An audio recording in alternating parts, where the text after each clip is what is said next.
Bonjour à tous et à tous. Donc là, on tente un petit peu un nouveau concept, qui est de faire 1 heure de cours l'été, au moment où tout le monde a peut-être un petit peu plus le temps. Alors, un cours très informel, qui est qui va être sous forme de cas cliniques commentés. Donc, le principe, c'est que je vais vous montrer les images. Je vous laisse un peu de temps pour réfléchir sur le dossier. Ensuite, on commente les images ensemble et on discute un petit peu le diagnostic. Donc, cette première séance va être consacrée aux pathologies inflammatoires et infectieuses. Il y aura une deuxième séance qui sera faite par Delphine Leclerc sur les pathologies tumorales le 23 août et une troisième séance par Nadia Piatigorskaya sur les pathologies dégénératives le 30 août. Voilà le premier dossier. Il s'agit d'une femme de 38 ans qui ne se plaint de rien. Alors, je ne sais plus pour quelle raison on avait fait l'IRM, mais elle ne se plaint de rien. Aucun signe neuro, aucun antécédent neurologique. Donc, je vous laisse regarder un petit peu les images.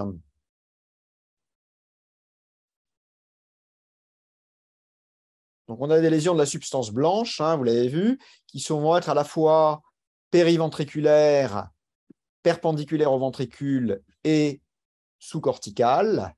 Alors, il y en a également en fosse postérieure, avec l'atteinte très caractéristique des pédoncules cérébelleux. Une de ces lésions prend le contraste. D'autres sont en hyposignal T1, donc ce qu'on appelle des black holes. Il n'y a pas d'atteinte diffuse de la substance blanche. La substance blanche apparaît à peu près normale pour l'âge. Il n'y a pas d'atrophie. Alors, vous avez le SWI et l'IRM médulaire. Alors, vous avez l'aspect très caractéristique d'une vénule qui passe au travers de cette lésion. Alors, de manière plus étonnante, il y a une lésion en regard de C2.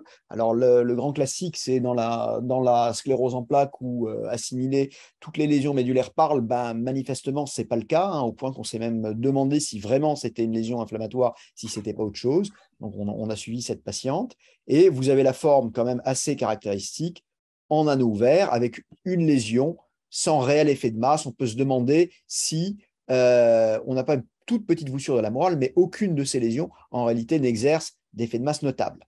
Donc, il y aurait des signes cliniques, elle remplirait tous les critères possibles et imaginables de sclérose en plaques, McDonald, Barkov et autres, s'il en est.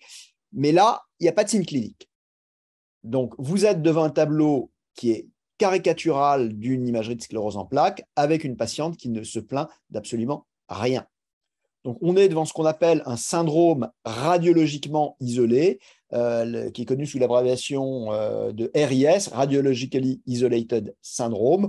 Donc, le concept du syndrome radiologiquement isolé, c'est que vous avez une imagerie de sclérose en plaques sans qu'il y en ait la clinique.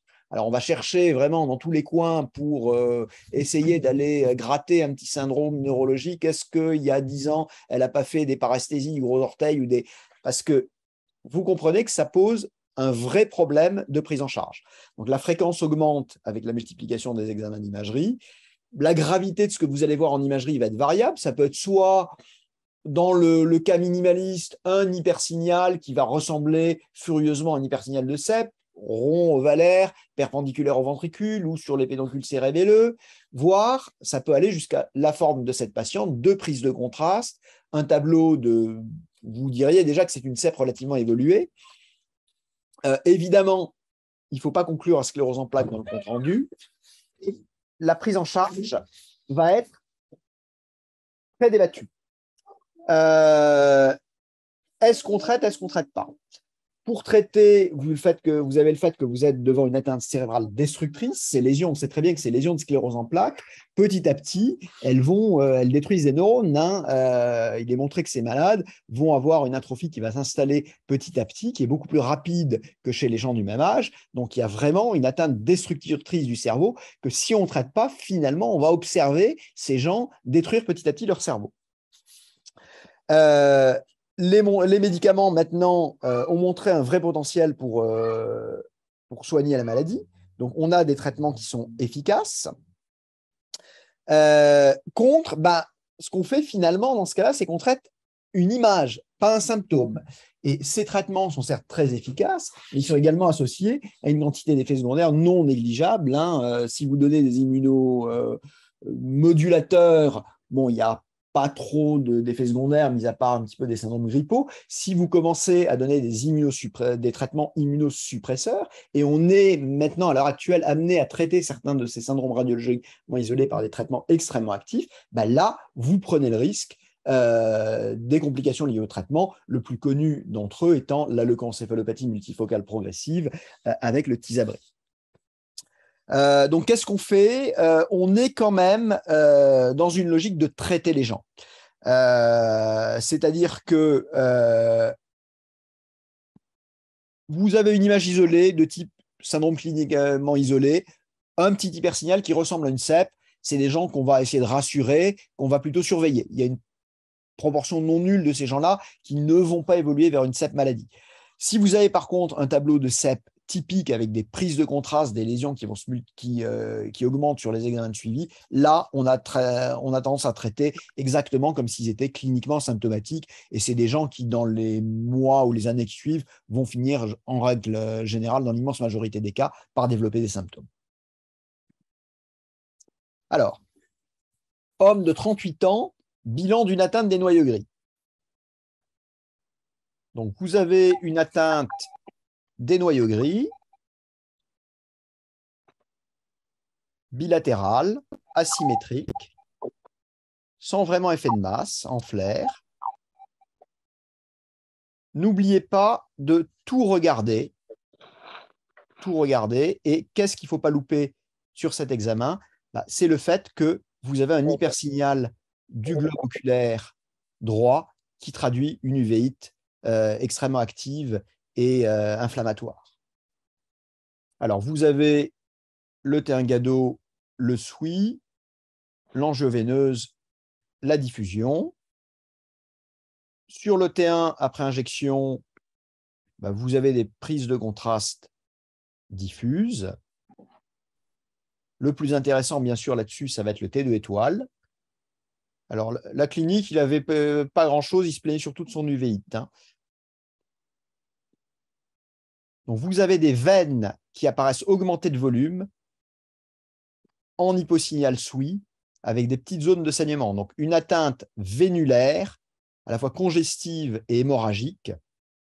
On a fait évidemment l'angioveineuse parce que vous avez, je pense, tous fait le diagnostic de maladie de B7 à ce stade-là, avec des veines qui, heureusement, circulent, pas grand-chose en diffusion.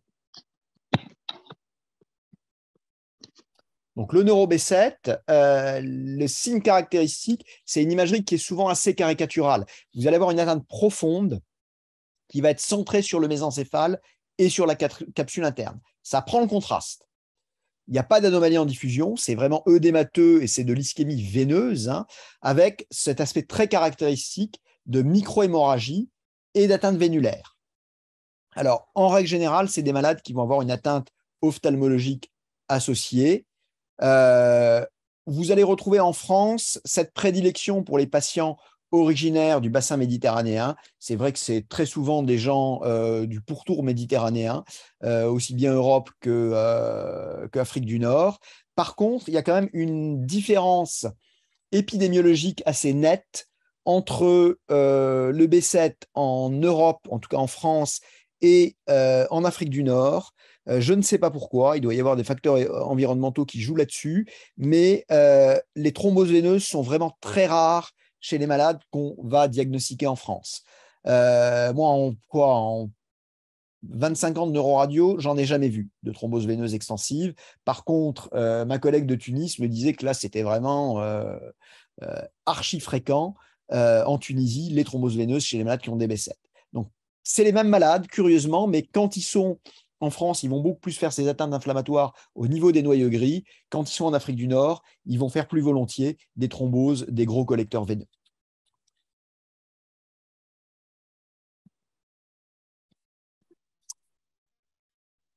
Femme de 27 ans, vomissement incontrôlable. Alors ça, c'est une image qu'il faut bien connaître, que je vous laisse regarder tranquillement. Quand vous avez cette image, vous avez un diagnostic à évoquer, cette image et cette clinique. Effet NMO. Exactement. Alors, on va décrire l'image.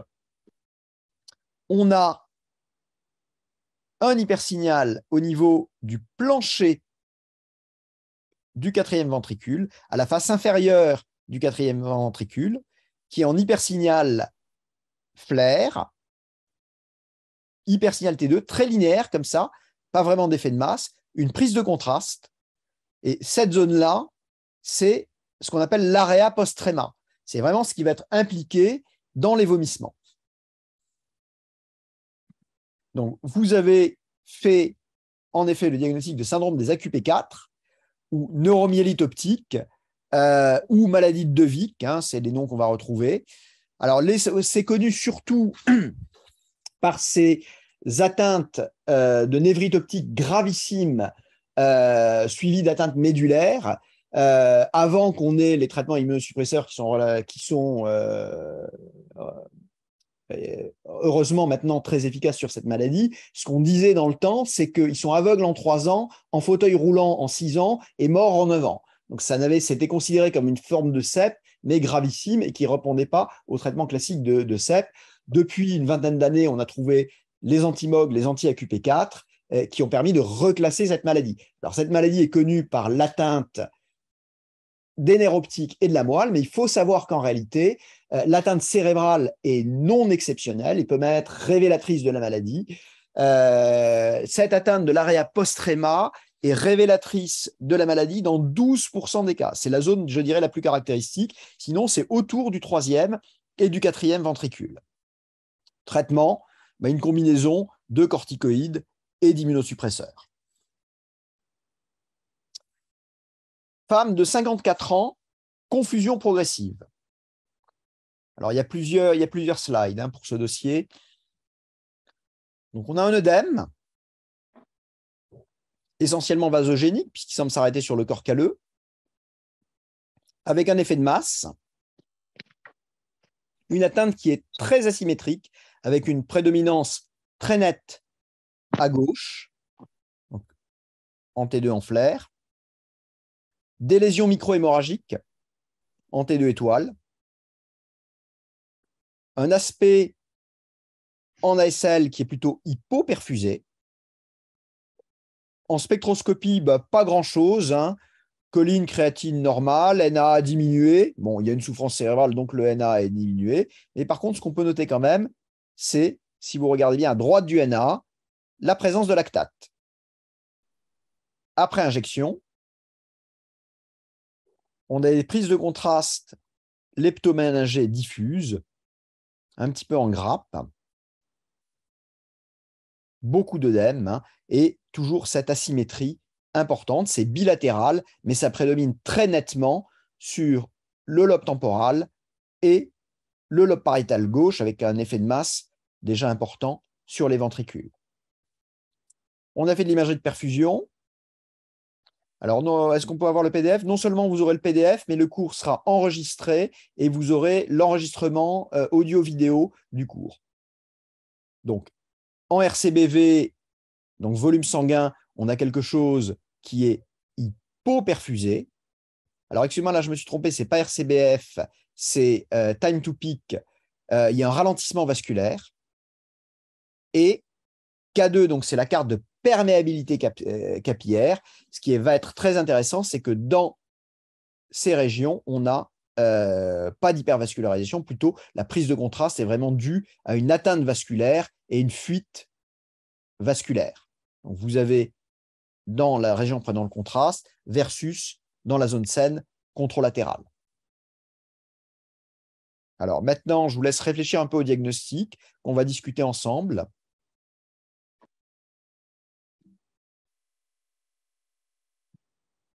Alors, il y a encore le scanner, l'ange de scanner, je vous laisse regarder. Alors, on va discuter tout ça.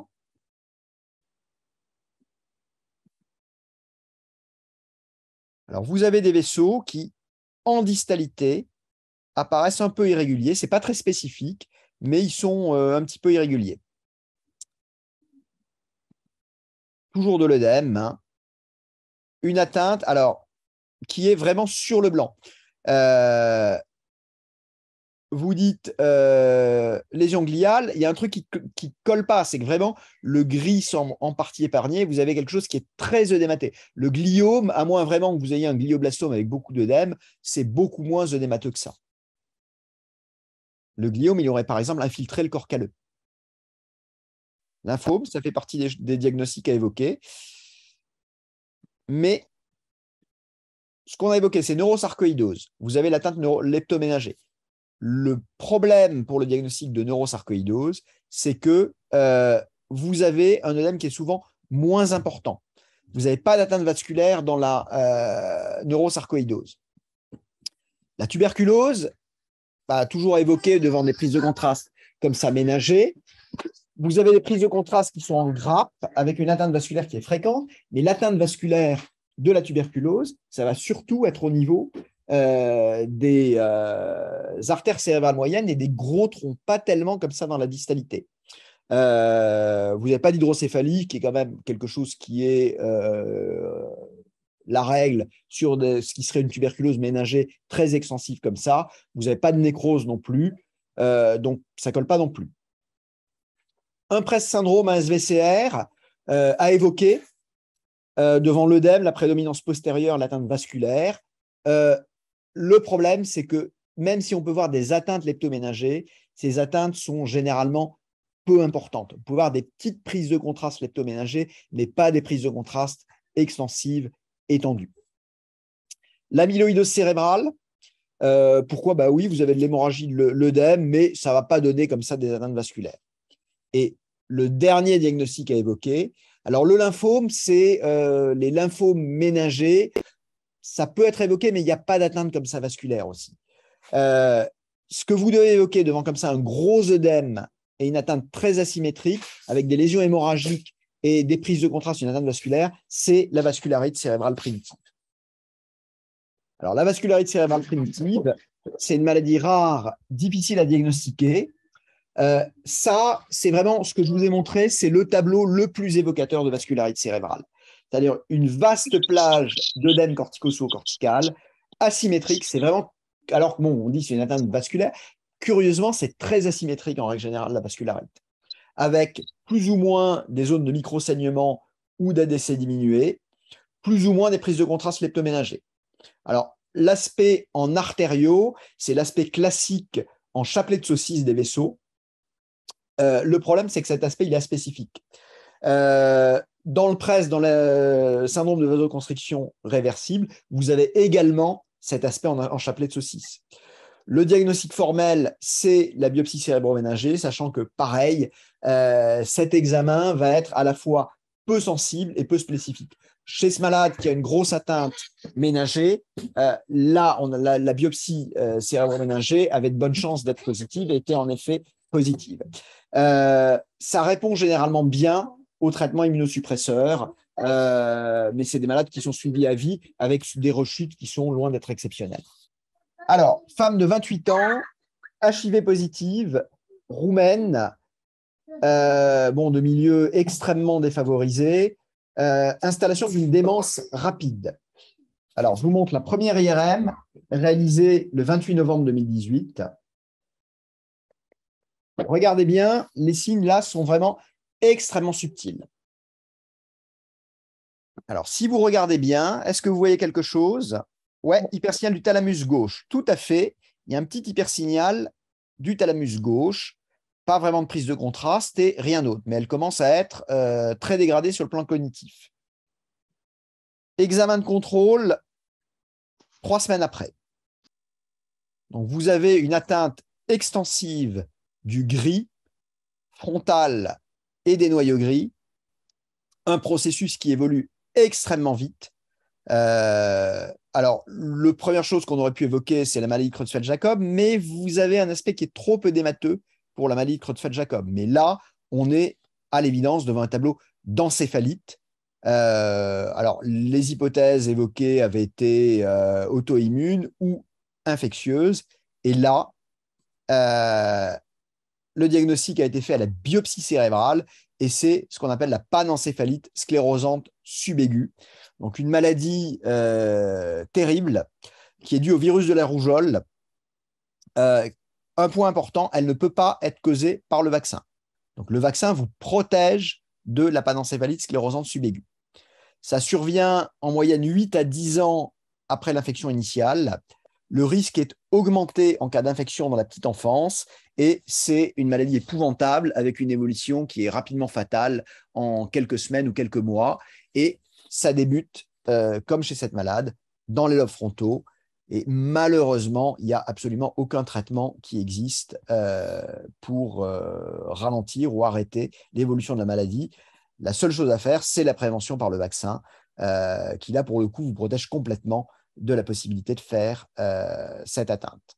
Donc la rougeole, c'est vraiment une maladie qui est, en règle générale, on dit bénigne, mais qui est responsable de complications extrêmement graves. Hein. Lorsque les rougeoles graves, ça va être les pneumonies et ça va être ces encéphalites de panencéphalite sclérosante subaiguë qui, lorsqu'elles commencent à évoluer, malheureusement, il n'y a plus rien à faire et les malades décèdent très rapidement.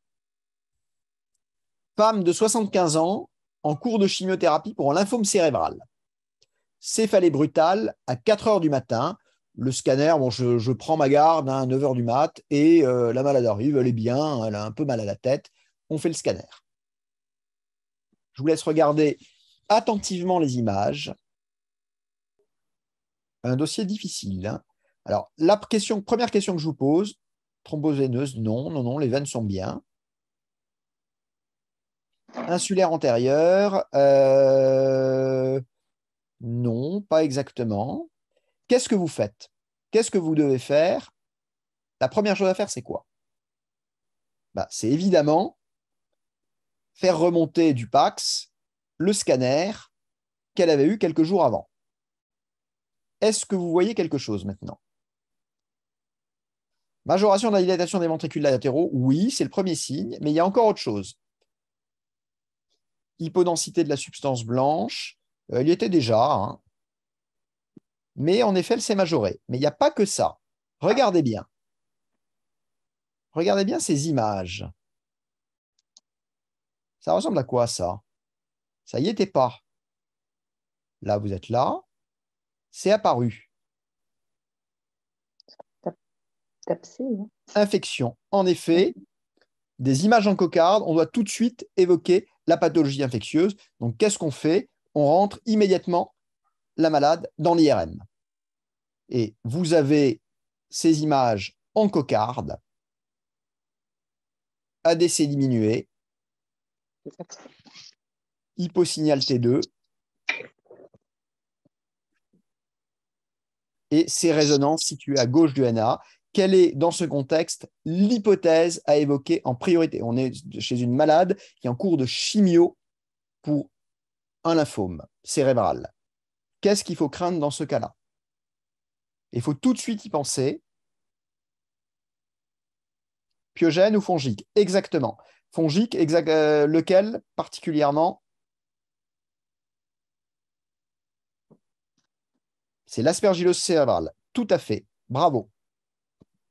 Alors, l'aspergillose cérébrale, c'est l'infection donc par Aspergillus fumigatus et autres, mais Aspergillus fumigatus est quand même le plus fréquente. Alors, il y a deux types en fait. Il y a l'aspergillose, je dirais, classique, qui va partir des sinus ou de la mastoïde et qui va donner des abcès qui vont un peu creuser le cerveau à partir des sinus. Mais la forme qui va survenir chez les malades en cours de chimio, c'est par dissémination hématogène et c'est un envahissement vasculaire. Et c'est ça qui est dramatique dans cette maladie, c'est que les aspergillus vont faire des trous dans les vaisseaux. Donc vraiment, les malades à risque sont ceux qui sont sous chimio pour une tumeur ou en post-transplantation. L'aspect en imagerie ressemble tout à fait à ceux des abcès pyogènes. Vous avez une diminution de l'ADC et la présence d'acides aminés. Le pronostic est épouvantable. 80% de mortalité dans la série qui a été des malades français qui a été colligés par Stéphane Kremer. Et encore, ceux qui évoluaient favorablement, c'est ceux qui avaient une atteinte qui partait des sinus. Pourquoi? Ça fait des trous dans les vaisseaux. Donc, les malades vont faire des hématomes. Et en effet, cette malade qui était Glasgow 15, qui allait super bien, voilà ce qui se passe 48 heures après. Un hématome cérébelleux massif, elle est décédée en 3-4 jours. Donc, diagnostic fait instantanément, dans les mises sous traitement, dans les heures qui ont suivi les premiers symptômes qui étaient une simple céphalée. Et malgré ça, malheureusement, la malade est décédée. Donc, c'est assez déprimant, mais c'est vraiment une maladie épouvantable chez des gens qui sont très fragilisés. Et un germe qui, quand il commence à attaquer le cerveau, ça va très vite parce qu'il troue et il bouche les vaisseaux. Alors, suivi de routine d'une cellulite faciale chez un patient alcoolique de 52 ans. Examen neurologique normal. Est-ce que vous voyez quelque chose? Regardez bien, il y a un truc à détecter. Partie molle à droite, tout à fait, il y a ce truc-là. Qu'est-ce que c'est? Qu'est-ce que c'est que cette image? Tubulée. Thrombose veineuse superficielle, tout à fait. Je vous mets le scanner cérébral, regardez-le bien. Alors, je vous précise que c'est un dossier sur lequel je me suis royalement planté. Est-ce que vous voyez quelque chose? Il y a autre chose, Damien, il y a une glande sous-mandibulaire qui est très augmentée de volume et tu as ton buccinateur à droite qui est infiltré et épais. Mais il a sa cellulite connue. Ah, d'accord. On le contrôle, c'est un suivi de vérifier de l'efficacité du traitement. D'accord, d'accord. Est-ce que vous voyez quelque chose? C'est joli. Ça, c'est une des choses extrêmement difficiles en radio quand vous avez ce type d'aspect. Thrombose de l'artère faciale. Quoi? Qu'est-ce que tu dis? Thrombose de l'artère faciale. Les veines, mais il y a aussi autre chose en fait. Attendez, je m'éloigne un peu parce que j'ai les enfants qui commencent un peu à...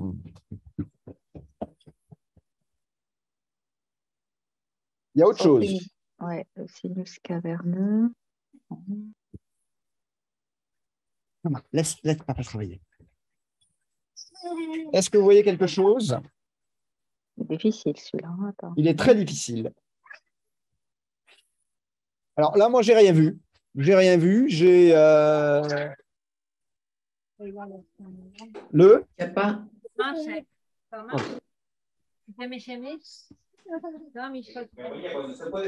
je n'ai rien vu. Le sinus latéral droit, il n'y a pas une image de sang. Non, le sinus latéral droit est bien. Alors, je vous mets l'IRM. 48 heures après, il va moins bien. Il va beaucoup moins bien. C'est son sinus. Attends. Voilà, pas son sinus. Son sinus caverneux. C'est sinus caverneux. Non, Voilà, ouais. Et c'est ça, l'énorme pied. Alors, méningite à l'APL, je précise. Et si vous regardez bien le scanner, et c'est ça qui est hyper piégeant, c'est que l'atteinte est bilatérale et symétrique. Les deux sinus sont thrombosés, ce qui veut dire que spontanément, on va passer à côté de l'image. Mais là, si vous regardez bien sur le flair, il est en hypersignal. Il apparaît complètement thrombosé sur le T1 après injection, en hypersignal T2, et pareil, il apparaît thrombosé. Ce qui s'est passé, en fait, c'est que la thrombose est remontée de la septique et remontée de la veine faciale dans le sinus caverneux droit et passée par le sinus coronaire dans le sinus caverneux gauche. Alors, heureusement, si contre la thrombose, c'est ce qu'on pensait, oui, mais manifestement, non. Là, ils sont clairement en vide de signal, en fait. Il y a en vide de prise de contraste. Donc là, je me suis fait avoir, mais comme un bleu, et le malade va très bien. Comme quoi, vous voyez, on peut faire un super diagnostic comme le dossier précédent et ça ne sert à rien pour le malade. Et comme on peut se planter royalement et le malade, pourtant tout aussi fragilisé que le précédent, finalement, il n'allait pas si mal que ça. Oh, je me sens nul. J'ai eu les deux dossiers en même temps, hein, donc ça faisait un ouais. peu un drôle d'effet. Donc, thrombose septique du sinus caverneux. Donc, c'est la complication classique de la cellulite faciale. Le point de départ, ça va être la thrombose d'une veine faciale. Elle peut être bilatérale, comme dans ce cas-là, parce que ça passe par le sinus coronaire. Je vous le rappelle, c'est un sinus qui est présent chez le fœtus et l'enfant, qui n'est pas fonctionnel chez l'adulte, mais qui peut se reperméabiliser, qui est en tout cas une voie de passage pour les bactéries. Donc, ça va se présenter sous forme de céphalée, diplopie, exophthalmie, œil rouge. Et ça peut être asymptomatique, puisque initialement, chez notre malade, la thrombose des deux sinus était complètement asymptomatique.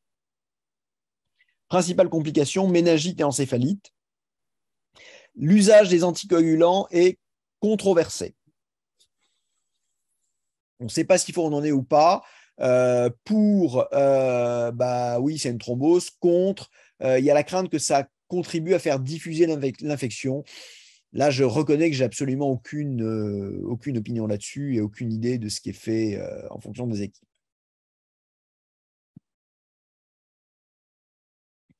Patiente de 18 ans, paresthésie. Elle est, avec ça, paucisymptomatique. Alors, vous avez un trix qui montre que la prise de contraste n'est pas hypervascularisée. Vous voyez tous qu'il y a une myélite extensive avec une prise de contraste qui a des caractéristiques quand même un peu particulières.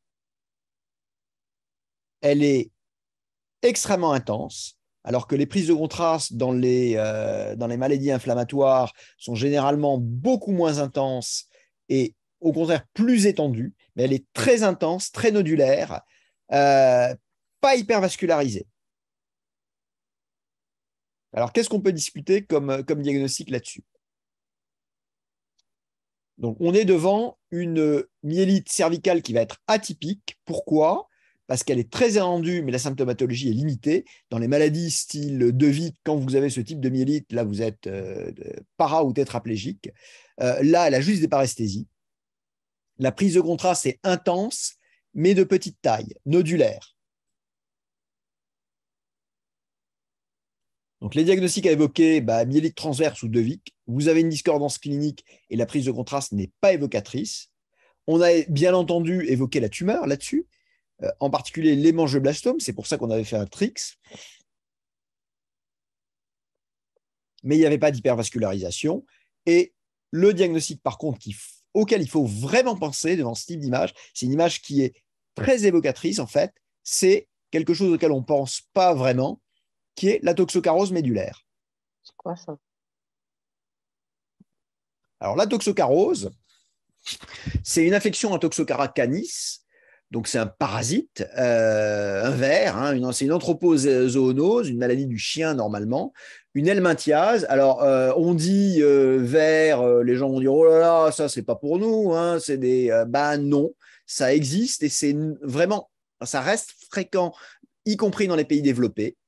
Il y a une séroprévalence qui est chez les jeunes adultes dans les pays Europe et États-Unis qui est de l'ordre de 10%. Donc, c'est vraiment, ça existe. Il y a vraiment une endémie de Toxocara canis, y compris en Europe et en Amérique du Nord. Donc, c'est contamination par ingestion des œufs. Alors, c'est classique, la contamination des enfants qui jouent dans le bac à sable. C'est ce qu'on appelle la larva migrans, qui va être grave dans deux cas très particuliers, qui sont heureusement très rares. Si vous avez une atteinte ophtalmique, avec une possibilité d'une endophtalmie, ou le cœur. Il faut bien comprendre que vous n'êtes pas contaminé par un seul de ces vers. Donc, c'est des vers qui, normalement, vont se développer dans l'intestin du chien. dans l'humain, mais ils ne peuvent pas se débloquer, donc ils vont se balader dans le corps. L'atteinte médulaire ressemble, c'est vraiment l'image typique, elle est heureusement peu symptomatique, et ce qui doit être le signe d'alerte, c'est qu'à NFS, vous avez une énorme hyperéosinophilie. C'est ce qui vous permet d'évoquer le diagnostic. Après, vous faites une sérologie dans le sang et dans le LCR. C'est important de faire le diagnostic parce que à partir du moment où vous avez fait le diagnostic, vous traitez par albendazole et c'est extrêmement efficace sur cette maladie. Et en effet, le contrôle quelques mois après, vous voyez que vous avez une régression complète des lésions.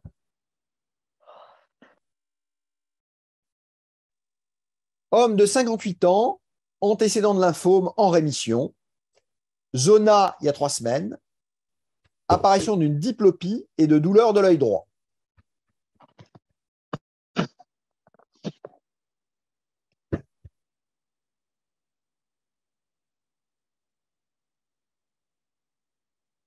Alors, qu'est-ce que vous voyez? Non, le nerf optique droit, il y a peut-être un petit chouïa autour de la gaine, mais pas grand-chose. Ce n'est pas le nerf optique, c'est plutôt la gaine qui prend. Mais il y a aussi, c'est quoi? C'est lequel? C'est quoi ça? Ce n'est pas le nerf optique. C'est le 3 en fait. Et en effet, il y a un œdème des muscles oculomoteurs et de la glande lacrymale à droite. Donc, qu'est-ce qu'on va évoquer là-dessus? Donc, on a un contexte de lymphome, un contexte de zona. Alors, ce qu'il faut toujours regarder, bien sûr, le point critique, c'est quoi?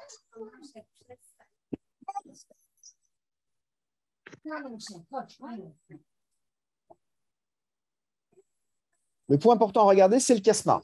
Parce que dans les atteintes liées au virus du groupe herpès, vous avez 2 formes graves qui vont être l'atteinte soit de la cornée, soit du nerf optique, et en particulier du chiasma. Et vous avez des chiasmatiques à VZV ou à herpès qui vont être de pronostic absolument épouvantable. Et si vous ne traitez pas par Zovirax rapidement, c'est des gens qui vont devenir aveugles. Mais donc, on n'est pas devant le tableau d'une atteinte classique de type zona ou équivalent. Le lymphome, qu'est-ce qui va contre le lymphome?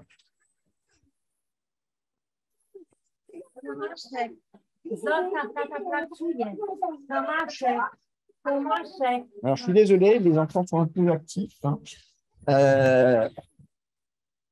Alors, le lymphome, vous pourriez avoir une atteinte de la glande lacrymale, mais il n'y a pas de raison d'avoir en plus une atteinte comme ça des muscles oculomoteurs. Et il n'y a rien en plus en séquence de diffusion. Donc, qu'est-ce que c'est en fait? C'est une atteinte inflammatoire post-zostérienne. Donc, c'est une réaction dysimmunitaire à l'infection zostérienne qui, en fait, va être favorisée par le contexte de lymphome. Il faut bien comprendre que lorsque vous avez fait un lymphome, en particulier systémique, vous avez une dysimmunité. Vous êtes plus à risque de faire des atteintes dysimmunitaires. Pareil, vous êtes aussi immunodéprimé, même quand vous êtes guéri d'un lymphome, même d'un lymphome bénin comme le Hodgkin, vous avez une dysimmunité et une immunosuppression résiduelle. Donc, a priori, pas d'atteinte du virus. Donc, le traitement, la base du traitement, ça va être les corticostéroïdes. Évidemment, sous couverture par Zovirax, parce que vous vous doutez bien que si vous mettez des corticoïdes à haute dose chez quelqu'un qui vient d'avoir un zona, ça peut ne pas super bien se passer. Le pronostic, par contre, est excellent dans ces cas-là. C'est une atteinte inflammatoire qui va régresser sous corticoïdes.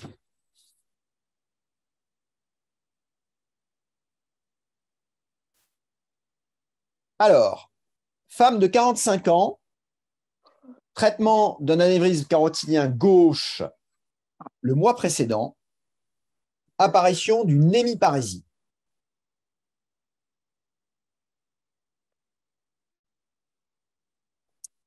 Je vous laisse bien regarder les images. Alors, on a des images œdémateuses, elles sont très œdémateuses, avec un petit spot central et des prises de contraste nodulaire extrêmement intense. Un point important, ces images sont strictement localisées à gauche. On voit sur la carotide l'effet du stent. On voit aussi que la cérébrale postérieure naît principalement de la carotide. Donc beaucoup d'œdème, hein. Prise de contraste comme ça nodulaire, extrêmement intense. Tout à fait, Alicia.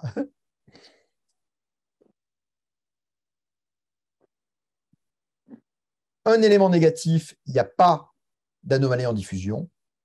Il y a juste le centre des lésions hyper intenses qui est un peu en hypersignal, mais il n'y a pas vraiment d'anomalie. La perfusion est strictement normale.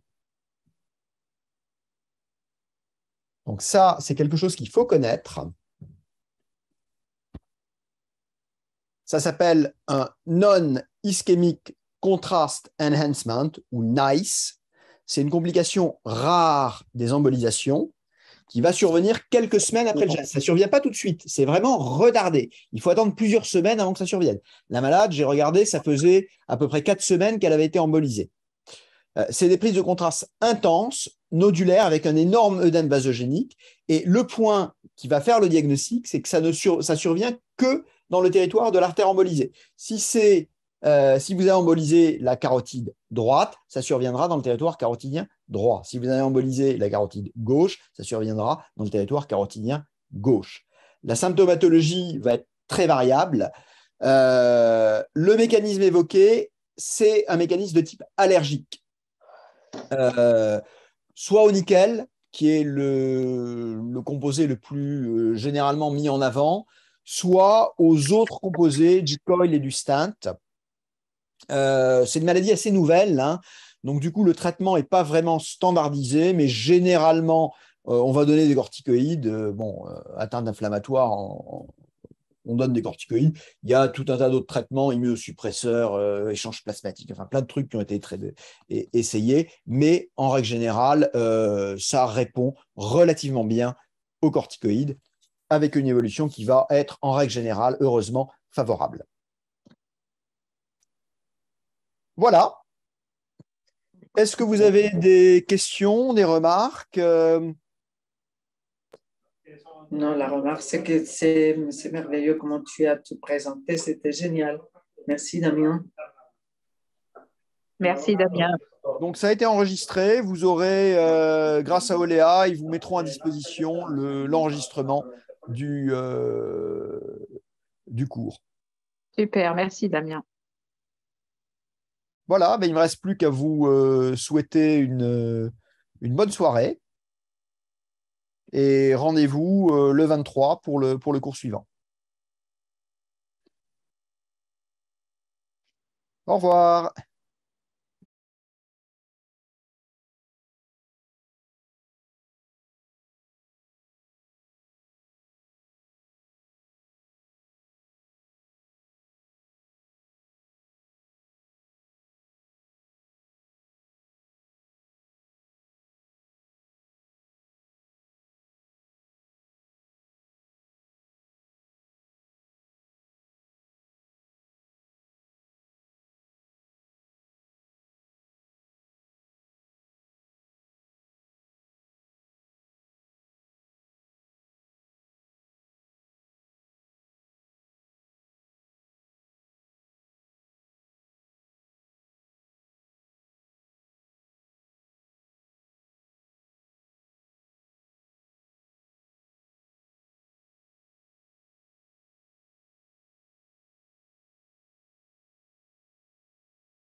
Bonjour à tous.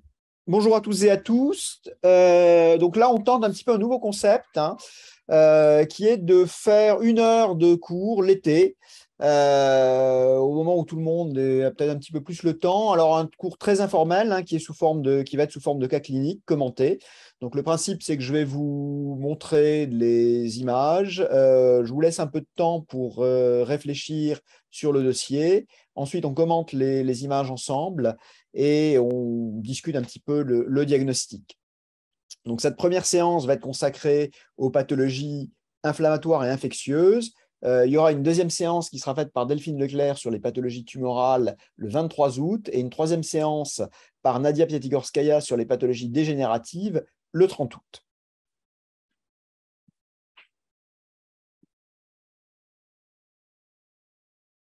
Vous voyez tous mon écran?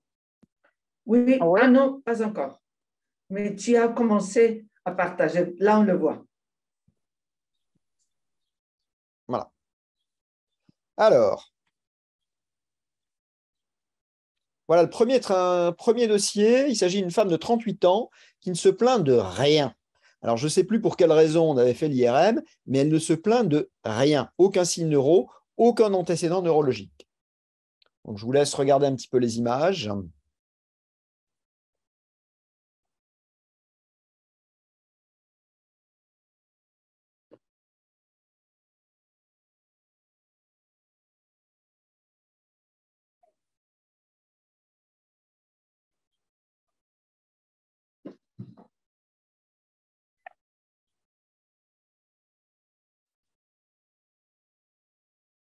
Donc, on a des lésions de la substance blanche, hein, vous l'avez vu, qui vont être à la fois périventriculaires, perpendiculaires au ventricule et sous-corticales. Alors, il y en a également en fosse postérieure, avec l'atteinte très caractéristique des pédoncules cérébelleux. Une de ces lésions prend le contraste. D'autres sont en hyposignal T1, donc ce qu'on appelle des black holes. Il n'y a pas d'atteinte diffuse de la substance blanche, hein. La substance blanche apparaît à peu près normale pour l'âge. Il n'y a pas d'atrophie.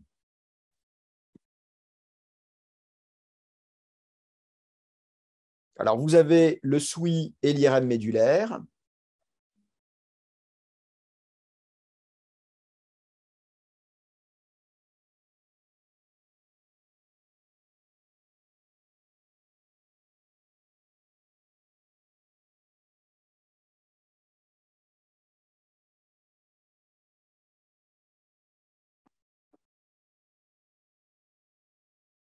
Alors, vous avez l'aspect très caractéristique d'une vénule qui passe au travers de cette lésion. Alors, de manière plus étonnante, il y a une lésion en regard de C2. Alors, le grand classique, c'est dans la sclérose en plaques où assimiler toutes les lésions médulaires parlent. Ben, manifestement, ce n'est pas le cas, hein, au point qu'on s'est même demandé si vraiment c'était une lésion inflammatoire, si ce n'était pas autre chose. Donc, on a suivi cette patiente. Et vous avez la forme quand même assez caractéristique en anneau ouvert avec une lésion sans réel effet de masse. On peut se demander si on n'a pas une toute petite voussure de la morale, mais aucune de ces lésions, en réalité, n'exerce d'effet de masse notable. Donc, il y aurait des signes cliniques, elles rempliraient tous les critères possibles et imaginables de sclérose en plaques, McDonald, Barkov et autres, s'il en est. Mais là, il n'y a pas de signe clinique. Donc, vous êtes devant un tableau qui est caricatural d'une imagerie de sclérose en plaques avec une patiente qui ne se plaint d'absolument rien. Donc, on est devant ce qu'on appelle un syndrome radiologiquement isolé, qui est connu sous l'abréviation de RIS, Radiologically Isolated Syndrome. Donc, le concept du syndrome radiologiquement isolé, c'est que vous avez une imagerie de sclérose en plaques sans qu'il y en ait la clinique. Alors, on va chercher vraiment dans tous les coins pour essayer d'aller gratter un petit syndrome neurologique. Est-ce qu'il y a 10 ans, elle n'a pas fait des paresthésies du gros orteil ou des… Parce que vous comprenez que ça pose un vrai problème de prise en charge. Donc, la fréquence augmente avec la multiplication des examens d'imagerie. La gravité de ce que vous allez voir en imagerie va être variable. Ça peut être soit, dans le cas minimaliste, un hypersignal qui va ressembler furieusement à un hypersignal de CEP, rond ovalaire, perpendiculaire au ventricule ou sur les pédoncules cérébelleux, voire ça peut aller jusqu'à la forme de cette patiente, 2 prises de contraste, un tableau de, vous diriez déjà que c'est une cèpe relativement évoluée. Évidemment, il ne faut pas conclure à sclérose en plaques dans le compte rendu. La prise en charge va être très débattue. Est-ce qu'on traite, est-ce qu'on ne traite pas? Pour traiter, vous avez le fait que vous êtes devant une atteinte cérébrale destructrice. Ces lésions, on sait très bien que ces lésions de sclérose en plaques, petit à petit, elles détruisent des neurones. Il est montré que ces malades vont avoir une atrophie qui va s'installer petit à petit, qui est beaucoup plus rapide que chez les gens du même âge. Donc, il y a vraiment une atteinte destructrice du cerveau que si on ne traite pas, finalement, on va observer ces gens détruire petit à petit leur cerveau. Les médicaments, maintenant, ont montré un vrai potentiel pour soigner la maladie. Donc, on a des traitements qui sont efficaces. Ce qu'on fait finalement dans ce cas-là, c'est qu'on traite une image, pas un symptôme. Et ces traitements sont certes très efficaces, mais ils sont également associés à une quantité d'effets secondaires non négligeables. Si vous donnez des immunomodulateurs, il y a pas trop d'effets secondaires, mis à part un petit peu des syndromes grippaux. Si vous commencez à donner des traitements immunosuppresseurs, et on est maintenant, à l'heure actuelle, amené à traiter certains de ces syndromes radiologiquement isolés par des traitements extrêmement actifs, là, vous prenez le risque des complications liées au traitement, le plus connu d'entre eux étant la leucoencéphalopathie multifocale progressive avec le Tysabri. Donc, qu'est-ce qu'on fait? On est quand même dans une logique de traiter les gens. C'est-à-dire que vous avez une image isolée de type syndrome cliniquement isolé, un petit hypersignal qui ressemble à une cèpe. C'est des gens qu'on va essayer de rassurer, qu'on va plutôt surveiller. Il y a une proportion non nulle de ces gens-là qui ne vont pas évoluer vers une cèpe maladie. Si vous avez par contre un tableau de cèpe typique avec des prises de contraste, des lésions qui augmentent sur les examens de suivi, là, on a tendance à traiter exactement comme s'ils étaient cliniquement symptomatiques. Et c'est des gens qui, dans les mois ou les années qui suivent, vont finir, en règle générale, dans l'immense majorité des cas, par développer des symptômes.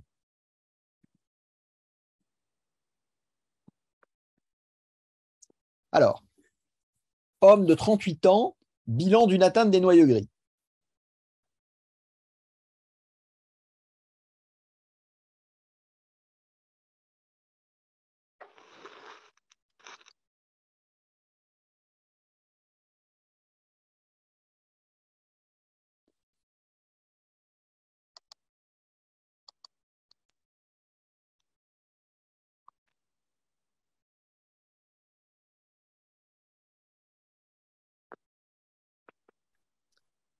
Donc, vous avez une atteinte des noyaux gris, bilatérale, asymétrique, sans vraiment effet de masse, en flair. N'oubliez pas de tout regarder. Et qu'est-ce qu'il ne faut pas louper sur cet examen? C'est le fait que vous avez un hypersignal du globe oculaire droit qui traduit une uvéite extrêmement active et inflammatoire.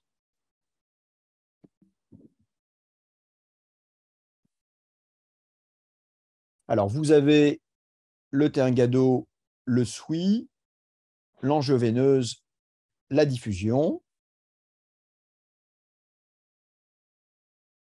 Sur le T1, après injection, vous avez des prises de contraste diffuses. Le plus intéressant, bien sûr, là-dessus, ça va être le T2 étoile. Je vous laisse le regarder tranquillement.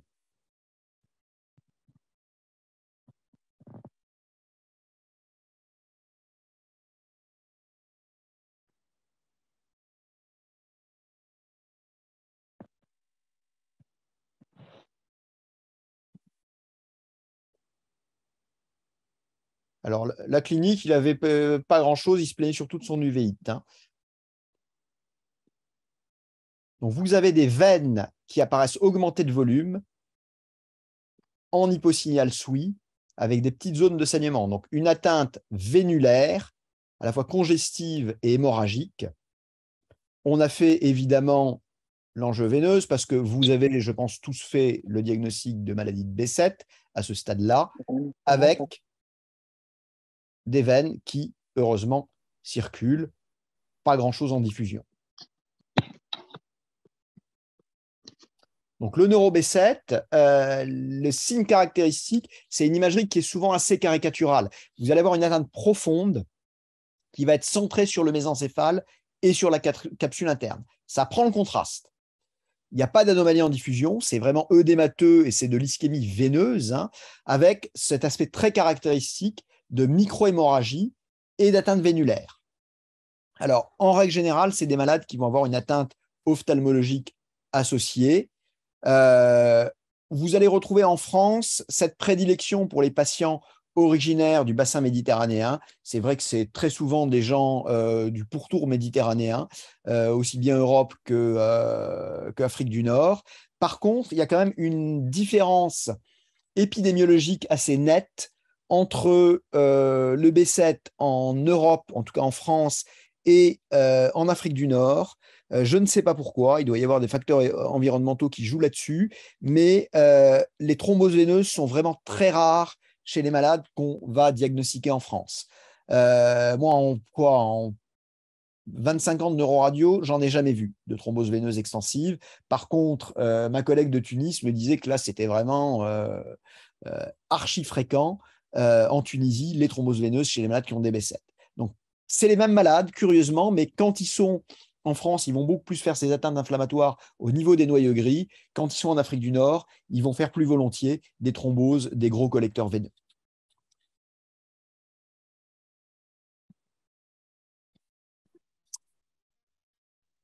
Femme de 27 ans, vomissement incontrôlable. Alors ça, c'est une image qu'il faut bien connaître, que je vous laisse regarder tranquillement. Quand vous avez cette image, vous avez un diagnostic à évoquer, cette image et cette clinique.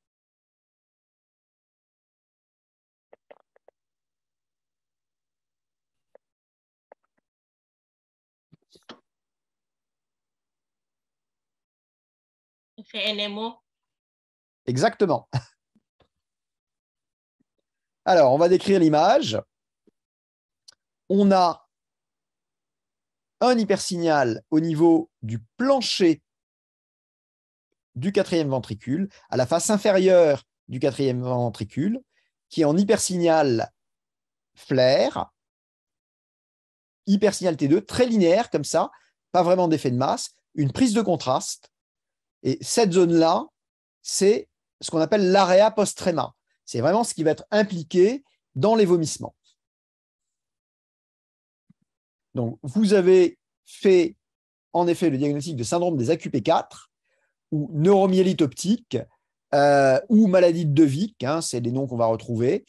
Alors, c'est connu surtout par ces atteintes de névrite optique gravissimes suivies d'atteintes médulaires, avant qu'on ait les traitements immunosuppresseurs qui sont heureusement maintenant très efficaces sur cette maladie. Ce qu'on disait dans le temps, c'est qu'ils sont aveugles en 3 ans, en fauteuil roulant en 6 ans et morts en 9 ans. Donc c'était considéré comme une forme de CEP, mais gravissime et qui ne répondait pas au traitement classique de CEP. Depuis une vingtaine d'années, on a trouvé les anti-MOG, les anti-AQP4, qui ont permis de reclasser cette maladie. Alors cette maladie est connue par l'atteinte des nerfs optiques et de la moelle, mais il faut savoir qu'en réalité, l'atteinte cérébrale est non exceptionnelle et peut même être révélatrice de la maladie. Cette atteinte de l'area post-tréma est révélatrice de la maladie dans 12% des cas. C'est la zone, je dirais, la plus caractéristique. Sinon, c'est autour du troisième et du quatrième ventricule. Traitement, une combinaison de corticoïdes et d'immunosuppresseurs.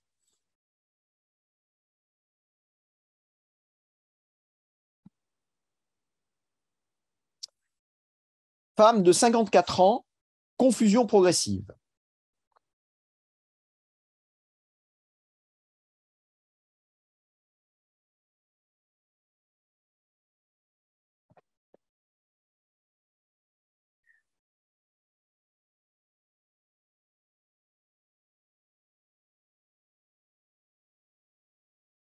Je vous laisse bien regarder les images. Alors, il y a plusieurs slides hein, pour ce dossier.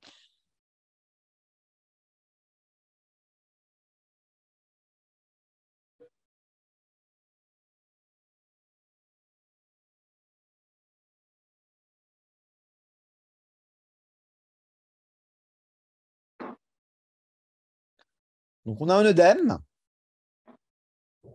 essentiellement vasogénique, puisqu'il semble s'arrêter sur le corps calleux, avec un effet de masse,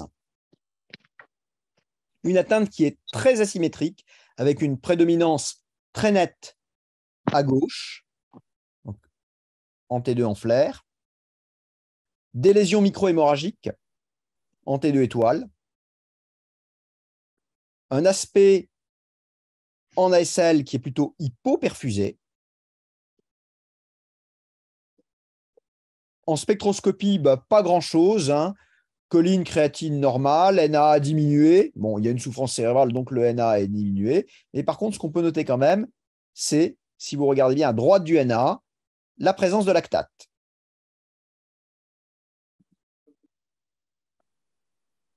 Après injection,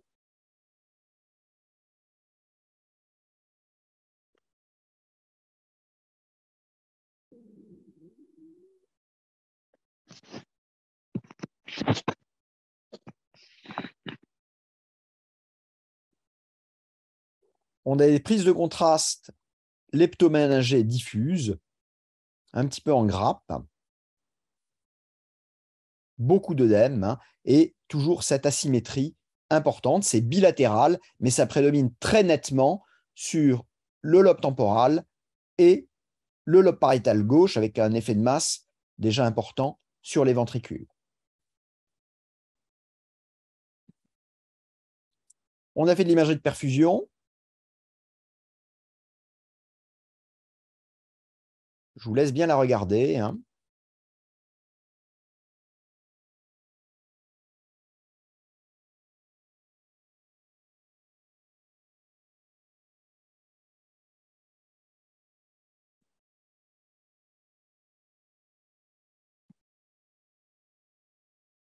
Alors, est-ce qu'on peut avoir le PDF? Non seulement vous aurez le PDF, mais le cours sera enregistré et vous aurez l'enregistrement audio-vidéo du cours. Donc, en RCBV, donc volume sanguin, on a quelque chose qui est hypoperfusé. Alors, excusez-moi, là, je me suis trompé, ce n'est pas RCBF, c'est time to peak. Il y a un ralentissement vasculaire. Et K2, donc c'est la carte de perméabilité capillaire. Ce qui va être très intéressant, c'est que dans ces régions, on n'a pas d'hypervascularisation, plutôt la prise de contraste est vraiment due à une atteinte vasculaire et une fuite vasculaire. Donc vous avez dans la région prenant le contraste versus dans la zone saine contralatérale.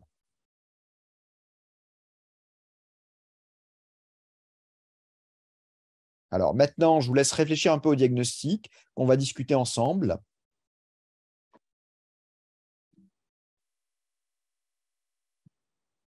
Alors, il y a encore le scanner, l'ange de scanner, je vous laisse regarder.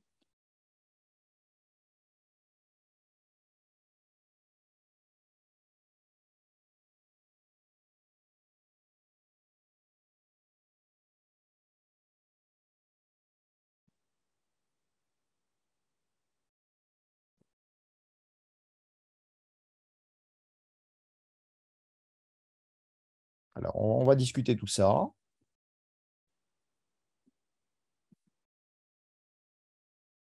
Alors, vous avez des vaisseaux qui, en distalité, apparaissent un peu irréguliers. Ce n'est pas très spécifique, mais ils sont un petit peu irréguliers. Toujours de l'œdème. Hein. Une atteinte, alors, qui est vraiment sur le blanc.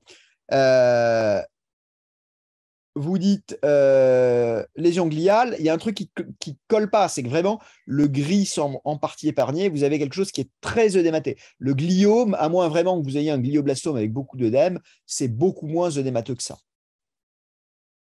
Le gliome, il aurait par exemple infiltré le corps calleux.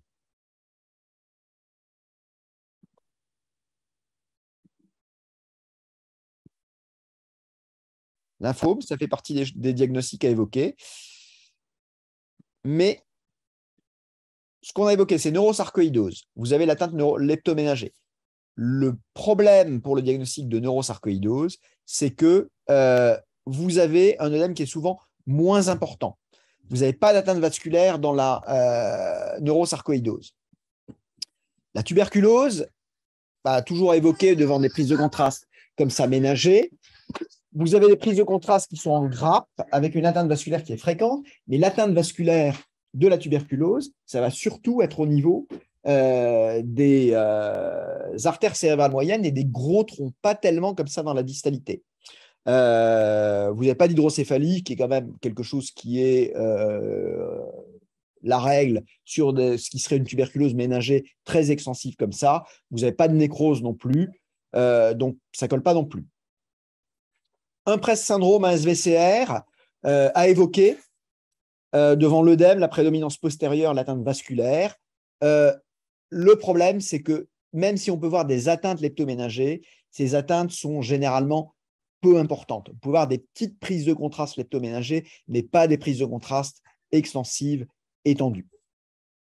L'amyloïdose cérébrale, pourquoi? Oui, vous avez de l'hémorragie de l'œdème, mais ça ne va pas donner comme ça des atteintes vasculaires. Et le dernier diagnostic à évoquer, alors le lymphome, c'est les lymphomes ménagés. Ça peut être évoqué, mais il n'y a pas d'atteinte comme ça vasculaire aussi. Ce que vous devez évoquer devant comme ça un gros œdème et une atteinte très asymétrique avec des lésions hémorragiques et des prises de contraste, une atteinte vasculaire, c'est la vascularite cérébrale primitive.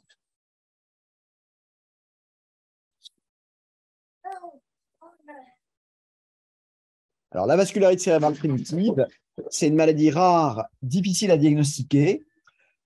Ça, c'est vraiment ce que je vous ai montré, c'est le tableau le plus évocateur de vascularite cérébrale. C'est-à-dire une vaste plage d'œdème cortico-cortical, asymétrique, c'est vraiment… Alors, on dit que c'est une atteinte vasculaire. Curieusement, c'est très asymétrique en règle générale, la vascularite, avec plus ou moins des zones de micro-saignement ou d'ADC diminué, plus ou moins des prises de contraste leptoménagées. Alors, l'aspect en artériaux, c'est l'aspect classique en chapelet de saucisse des vaisseaux. Le problème, c'est que cet aspect, il est aspécifique. Dans le PRES, dans le syndrome de vasoconstriction réversible, vous avez également cet aspect en chapelet de saucisse. Le diagnostic formel, c'est la biopsie cérébroménagée, sachant que, pareil, cet examen va être à la fois peu sensible et peu spécifique. Chez ce malade qui a une grosse atteinte ménagée, là, la biopsie cérébroménagée avait de bonnes chances d'être positive et était en effet positive. Ça répond généralement bien aux traitements immunosuppresseurs, mais c'est des malades qui sont suivis à vie avec des rechutes qui sont loin d'être exceptionnelles.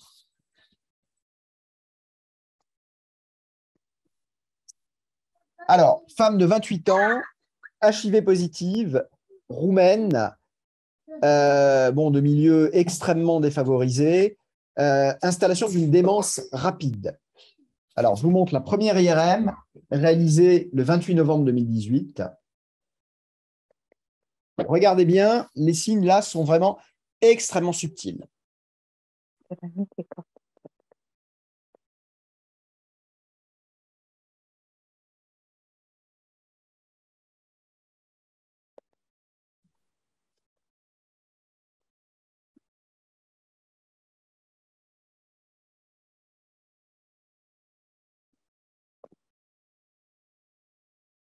Alors, si vous regardez bien, est-ce que vous voyez quelque chose? Ouais, hypersignal du thalamus gauche. Tout à fait. Il y a un petit hypersignal du thalamus gauche. Pas vraiment de prise de contraste et rien d'autre. Mais elle commence à être très dégradée sur le plan cognitif. Examen de contrôle. Attendez, excusez-moi. 3 semaines après.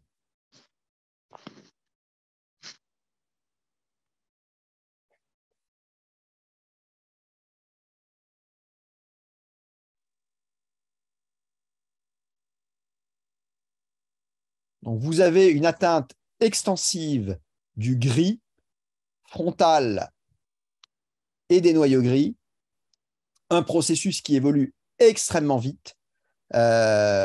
alors, la première chose qu'on aurait pu évoquer, c'est la maladie de Creutzfeldt-Jakob, mais vous avez un aspect qui est trop édémateux pour la maladie de Creutzfeldt-Jakob. Mais là, on est à l'évidence devant un tableau d'encéphalite. Alors, les hypothèses évoquées avaient été auto-immunes ou infectieuses. Et là, le diagnostic a été fait à la biopsie cérébrale et c'est ce qu'on appelle la panencéphalite sclérosante subaiguë. Donc, une maladie terrible qui est due au virus de la rougeole. Un point important, elle ne peut pas être causée par le vaccin. Donc, le vaccin vous protège de la panencéphalite sclérosante subaiguë. Ça survient en moyenne 8 à 10 ans après l'infection initiale. Le risque est augmenté en cas d'infection dans la petite enfance et c'est une maladie épouvantable avec une évolution qui est rapidement fatale en quelques semaines ou quelques mois. Et ça débute, comme chez cette malade, dans les lobes frontaux.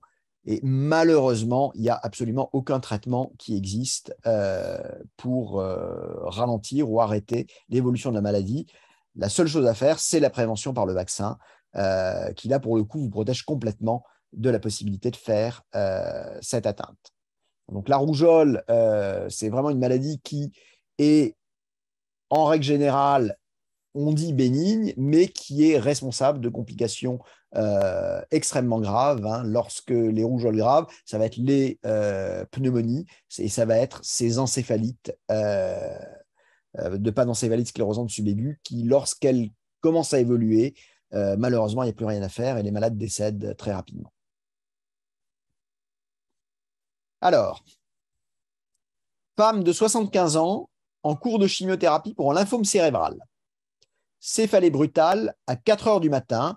Le scanner, bon, je prends ma garde à 9 heures du mat et la malade arrive, elle est bien, elle a un peu mal à la tête. On fait le scanner.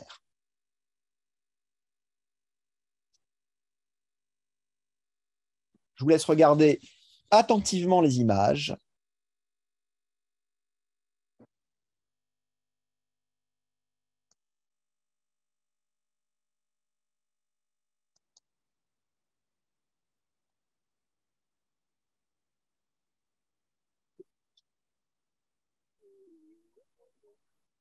Un dossier difficile. Hein.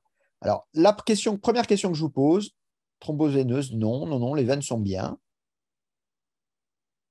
Insulaire antérieure,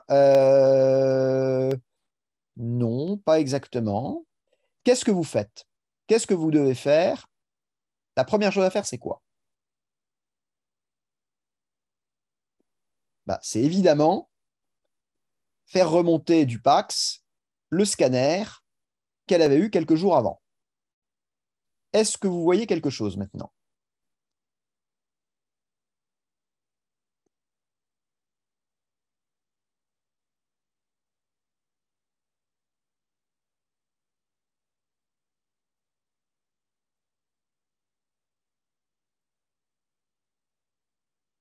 Majoration de la dilatation des ventricules latéraux, oui, c'est le premier signe, mais il y a encore autre chose.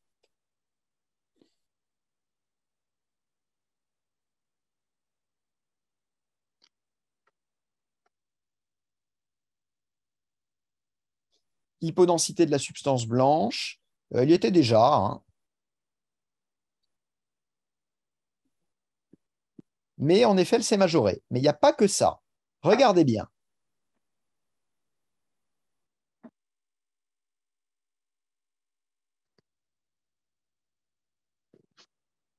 Regardez bien ces images.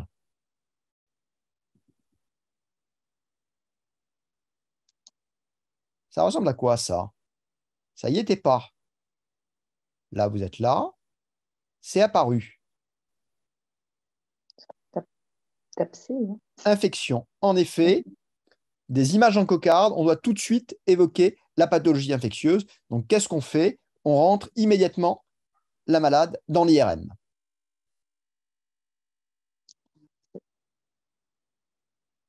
Et vous avez ces images en cocarde.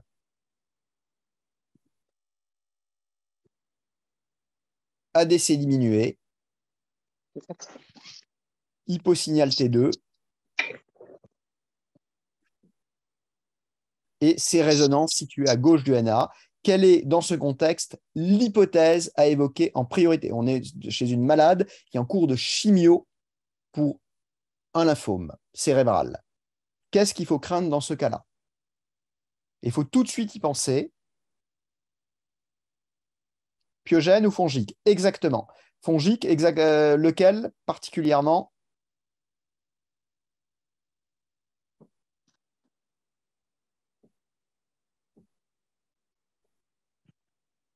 C'est l'aspergillose cérébrale. Tout à fait. Bravo. Alors, l'aspergillose cérébrale, c'est l'infection donc par Aspergillus fumigatus et autres, mais Aspergillus fumigatus est quand même le plus fréquente. Alors, il y a deux types en fait. Il y a l'aspergillose, je dirais classique, qui va partir des sinus ou de la mastoïde et qui va donner des abcès qui vont un peu creuser le cerveau à partir des sinus. Mais la forme qui va survenir chez les malades en cours de chimio, c'est par dissémination hématogène et c'est un envahissement vasculaire. Et c'est ça qui est dramatique dans cette maladie, c'est que les aspergillus vont faire des trous dans les vaisseaux. Donc vraiment, les malades à risque sont ceux qui sont sous chimio pour une tumeur ou en post-transplantation. L'aspect en imagerie ressemble tout à fait à ceux des abcès apiogènes. Vous avez une diminution de l'ADC et la présence d'acides aminés. Le pronostic est épouvantable. 80% de mortalité dans la série qui a été des malades français qui a été colligée par Stéphane Kremer. Et encore, ceux qui évoluaient favorablement, c'est ceux qui avaient une atteinte qui partait des sinus. Pourquoi? Ça fait des trous dans les vaisseaux. Donc, les malades vont faire des hématomes. Et en effet, cette malade qui était Glasgow 15, qui allait super bien, voilà ce qui se passe 48 heures après. Un hématome cérébelleux massif, elle est décédée en 3-4 jours. Donc, diagnostic fait instantanément, dans les mises sous traitement, dans les heures qui ont suivi les premiers symptômes qui étaient une simple céphalée. Et malgré ça, malheureusement, la malade est décédée. Donc, c'est assez déprimant, mais c'est vraiment une maladie épouvantable chez des gens qui sont très fragilisés. Et un germe qui, quand il commence à attaquer le cerveau, ça va très vite parce qu'il troue et il bouche les vaisseaux.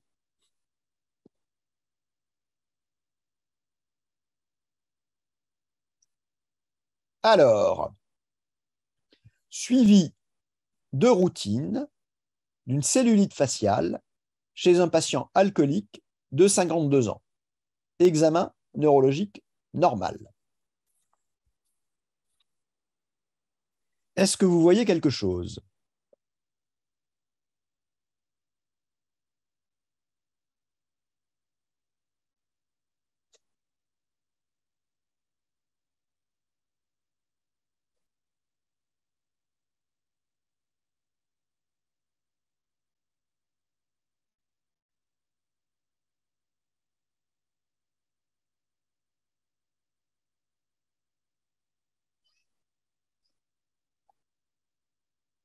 Regardez bien, il y a un truc à détecter.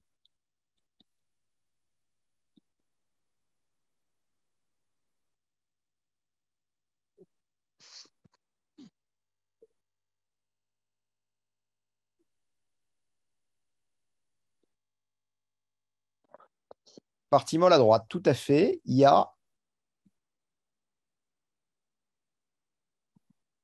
ce truc-là. Qu'est-ce que c'est?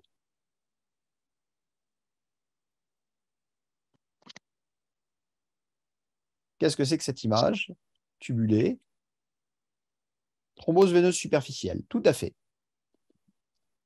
Je vous mets le scanner cérébral. Regardez-le bien. Alors, je vous précise que c'est un dossier sur lequel je me suis royalement planté. Est-ce que vous voyez quelque chose? Il y a autre chose, Damien, il y a une glande sous-mandibulaire qui est très augmentée de volume et tu as ton buccinateur à droite qui est infiltré et épaissi. Mais il a sa cellulite connue. Ah, d'accord. On le contrôle. C'est un suivi de vérifier de l'efficacité du traitement. D'accord, d'accord. Est-ce que vous voyez quelque chose?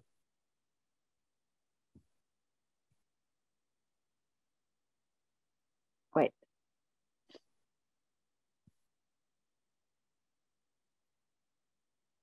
C'est joli. Ça, c'est une des choses extrêmement difficile Ouais. en radio quand vous avez ce type d'aspect. Thrombose de l'artère faciale. Quoi? Qu'est-ce que tu dis? Thrombose de l'artère faciale. Les veines, et il y a aussi autre chose en fait. Attendez, je m'éloigne un peu parce que j'ai les enfants qui commencent un peu à...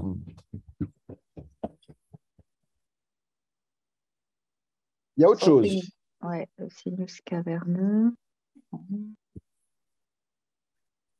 Laisse papa travailler. Est-ce que vous voyez quelque chose? C'est difficile celui-là. Attends. Il est très difficile. Alors là, moi, j'ai rien vu. J'ai rien vu. J'ai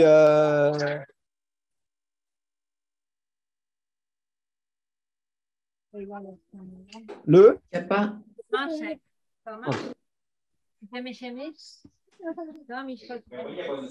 Là-dessus, je n'ai rien vu. Le sinus latéral droit, il n'y a pas une image de Non, sang. non, le sinus latéral droit est bien. C'est. Alors, je vous mets l'IRM. 48 heures après, il va moins bien. Il va beaucoup moins bien. C'est son sinus. Attends. Voilà. Pas son sinus.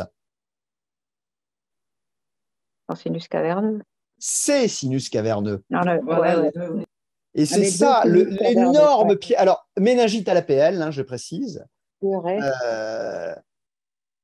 Et si vous regardez bien le scanner, et c'est ça qui est hyper piégeant, c'est que l'atteinte est bilatérale et symétrique.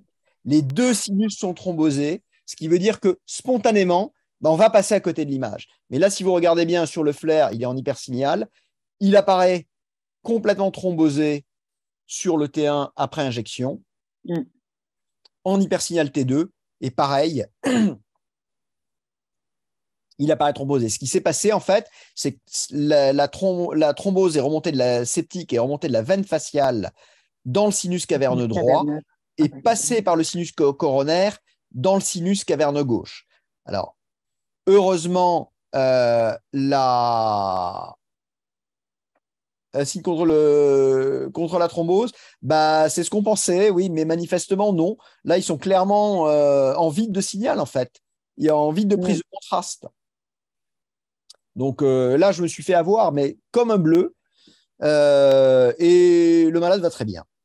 Comme quoi, vous voyez, on peut faire un super diagnostic comme le dossier précédent et ça ne sert à rien pour le malade. Et comme on peut se planter royalement, et le malade, pourtant tout aussi fragilisé que le précédent, finalement, il allait pas si mal que ça.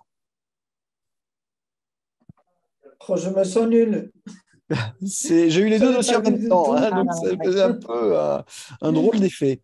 Donc, thrombose septique du sinus caverneux. Donc, c'est la complication classique de la cellulite faciale. Le point de départ, ça va être la thrombose d'une veine faciale. Elle peut être bilatérale, comme dans ce cas-là, parce que ça passe par le sinus coronaire. Je vous le rappelle, c'est un sinus qui est présent chez le fœtus et l'enfant, qui n'est pas fonctionnel chez l'adulte, mais qui peut se reperméabiliser, qui est en tout cas une voie de passage pour les bactéries. Donc, ça va se présenter sous forme de céphalée, diplopie, exophthalmie, œil rouge.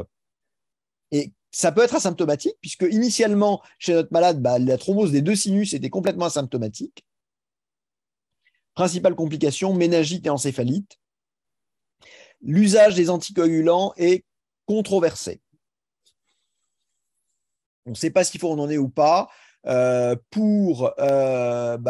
c'est une thrombose. Contre, il y a la crainte que ça contribue à faire diffuser l'infection. Là, je reconnais que j'ai absolument aucune opinion là-dessus et aucune idée de ce qui est fait en fonction des équipes.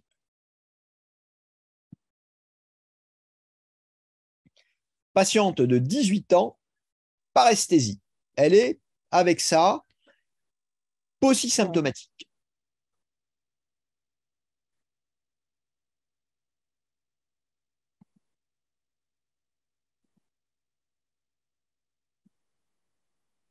Alors, vous avez un trix qui montre que la prise de contraste n'est pas hypervascularisée.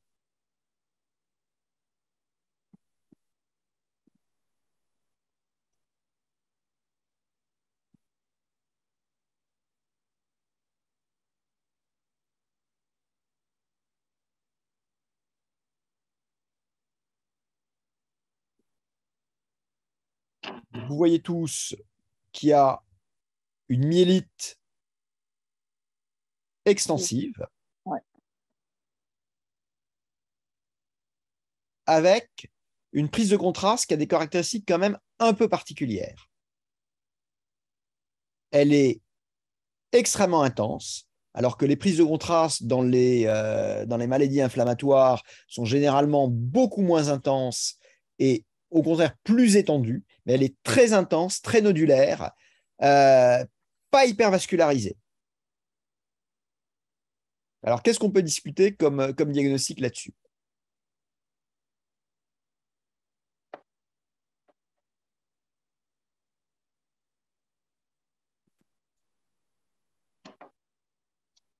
Donc, on est devant une myélite cervicale qui va être atypique. Pourquoi? Parce qu'elle est très étendue, mais la symptomatologie est limitée. Dans les maladies style De Vic, quand vous avez ce type de myélite, là, vous êtes para ou tétraplégique. Là, elle a juste des paresthésies. La prise de contraste est intense, mais de petite taille, nodulaire. Donc, les diagnostics à évoquer, myélite transverse ou De Vic. Vous avez une discordance clinique et la prise de contraste n'est pas évocatrice. On a bien entendu évoqué la tumeur là-dessus, en particulier l'hémangioblastome. C'est pour ça qu'on avait fait un TRIX.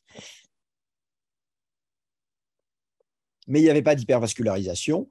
Et le diagnostic, par contre, auquel il faut vraiment penser devant ce type d'image, c'est une image qui est très évocatrice, en fait. C'est quelque chose auquel on ne pense pas vraiment, qui est la toxocarose médulaire. C'est quoi ça? Alors, la toxocarose, c'est une infection à Toxocara canis. Donc, c'est un parasite, un ver, hein, c'est une anthropozoonose, une maladie du chien normalement, une helminthiase. Alors, on dit ver, les gens vont dire oh là là, ça, c'est pas pour nous, hein, c'est des. Non, ça existe et c'est vraiment, ça reste fréquent, y compris dans les pays développés. Il y a une séroprévalence qui est chez les jeunes adultes dans les pays Europe et États-Unis qui est de l'ordre de 10%. Donc, c'est vraiment, ça existe. Il y a vraiment une endémie de Toxocara canis, y compris en Europe et en Amérique du Nord. Donc, c'est contamination par ingestion des œufs. Alors, c'est classique, la contamination des enfants qui jouent dans le bac à sable. C'est ce qu'on appelle la larva migrans, qui va être grave dans 2 cas très particuliers, qui sont heureusement très rares.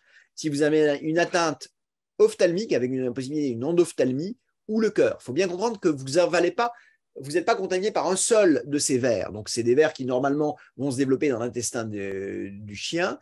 Dans l'humain, ils ne peuvent pas se débloquer, donc ils vont se balader dans le corps. L'atteinte médulaire ressemble, c'est vraiment l'image typique. Elle est heureusement peu symptomatique. Et ce qui doit être le signe d'alerte, c'est qu'à l'NFS, vous avez une énorme hyperéosinophilie. C'est ce qui vous permet d'évoquer le diagnostic. Après, vous faites une sérologie dans le sang et dans le LCR. C'est important de faire le diagnostic parce que à partir du moment où vous avez fait le diagnostic, vous traitez par albendazole et c'est extrêmement efficace sur cette maladie.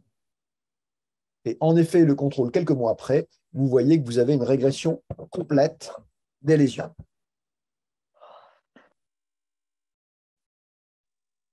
Homme de 58 ans, antécédent de lymphome en rémission, zona il y a 3 semaines, apparition d'une diplopie et de douleur de l'œil droit.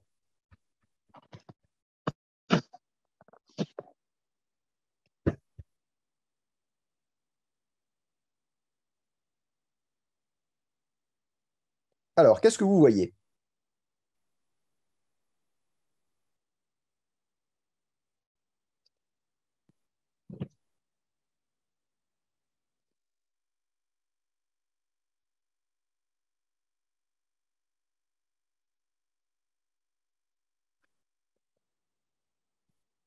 Non, le nerf optique droit, il y a peut-être un petit chouïa autour de la gaine, mais pas grand-chose. C'est pas le nerf optique, c'est plutôt la gaine qui prend. Mais il y a aussi, c'est quoi? C'est lequel? C'est quoi ça? C'est pas le nerf optique. C'est le 3 en fait. Et en effet, il y a un œdème des muscles oculomoteurs et de la glande lacrymale à droite.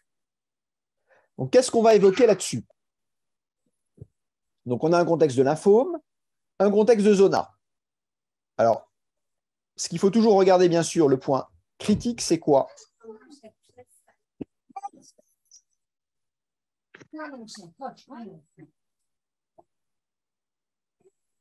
Le point important à regarder, c'est le chiasma.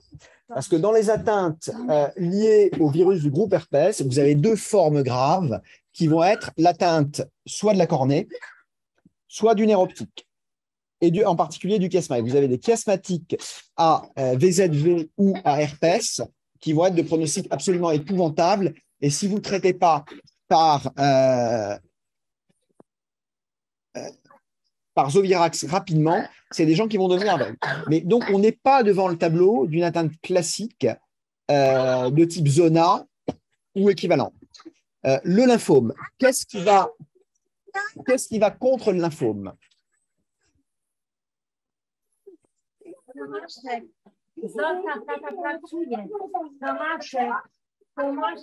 Alors, je suis désolé, les enfants sont un peu actifs. Alors, le lymphome, vous pourriez avoir une atteinte de la glande lacrymale, mais il n'y a pas de raison d'avoir en plus une atteinte comme ça des muscles oculomoteurs. Et il n'y a rien en plus en séquence de diffusion.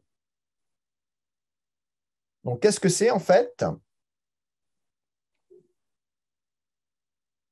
C'est une atteinte inflammatoire post-zostérienne.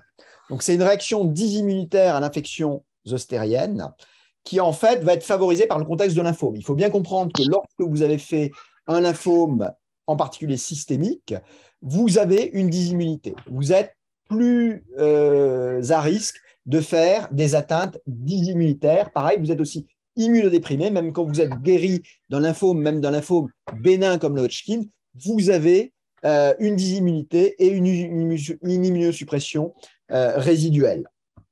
Donc, a priori, pas d'atteinte du virus. Donc, le traitement, la base du traitement, ça va être les corticostéroïdes. Évidemment, sous couverture par Zovirax, parce que vous vous doutez bien que si vous mettez des corticoïdes à haute dose chez quelqu'un qui vient d'avoir un zona, ça peut ne pas super bien se passer. Le pronostic, par contre, est excellent dans ces cas-là. C'est une atteinte inflammatoire qui va régresser sous corticoïdes.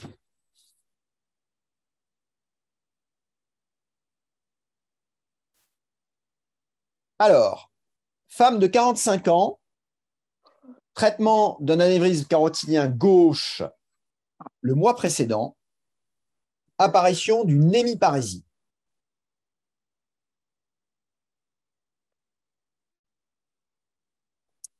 Je vous laisse bien regarder les dossiers, les images.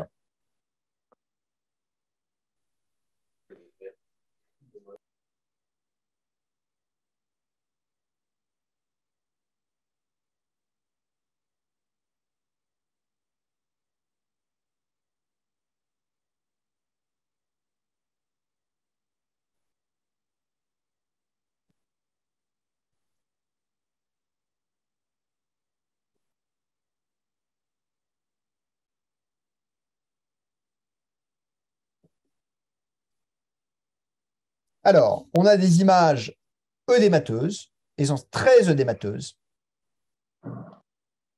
avec un petit spot central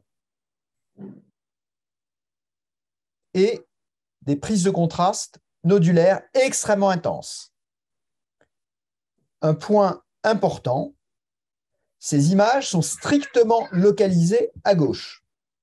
On voit sur la carotide l'effet du stent. On voit aussi que la cérébrale postérieure naît principalement de la carotide. Donc beaucoup d'œdème, prise de contraste comme ça nodulaire, extrêmement intense. Tout à fait, Alicia.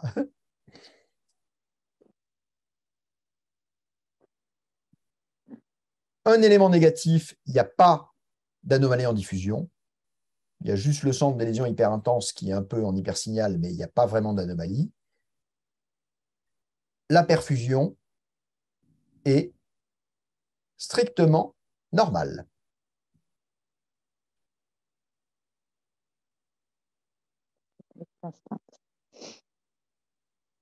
Donc ça, c'est quelque chose qu'il faut connaître. Ça s'appelle un Non-Ischemic Contrast Enhancement, ou NICE. C'est une complication rare des embolisations qui va survenir quelques semaines après le geste. Ça ne survient pas tout de suite, c'est vraiment retardé. Il faut attendre plusieurs semaines avant que ça survienne. La malade, j'ai regardé, ça faisait à peu près 4 semaines qu'elle avait été embolisée. C'est des prises de contraste intenses, nodulaires, avec un énorme œdème vasogénique. Et le point qui va faire le diagnostic, c'est que ça survient que dans le territoire de l'artère embolisée. Si vous avez embolisé la carotide droite, ça surviendra dans le territoire carotidien droit. Si vous avez embolisé la carotide gauche, ça surviendra dans le territoire carotidien gauche. La symptomatologie va être très variable. Le mécanisme évoqué, c'est un mécanisme de type allergique. Soit au nickel, qui est le composé le plus généralement mis en avant, soit aux autres composés du coil et du stent. C'est une maladie assez nouvelle, hein. Donc du coup le traitement n'est pas vraiment standardisé, mais généralement on va donner des corticoïdes. Atteinte inflammatoire, on donne des corticoïdes. Il y a tout un tas d'autres traitements, immunosuppresseurs, échanges plasmatiques, enfin plein de trucs qui ont été essayés, mais en règle générale, ça répond relativement bien aux corticoïdes, avec une évolution qui va être en règle générale, heureusement, favorable. Voilà. Est-ce que vous avez des questions, des remarques? Non, la remarque, c'est que c'est merveilleux comment tu as tout présenté. C'était génial. Merci, Damien. Merci, Damien. Donc, ça a été enregistré. Vous aurez, grâce à Oléa, ils vous mettront à disposition l'enregistrement du cours. Super, merci, Damien. Voilà, il ne me reste plus qu'à vous souhaiter une bonne soirée.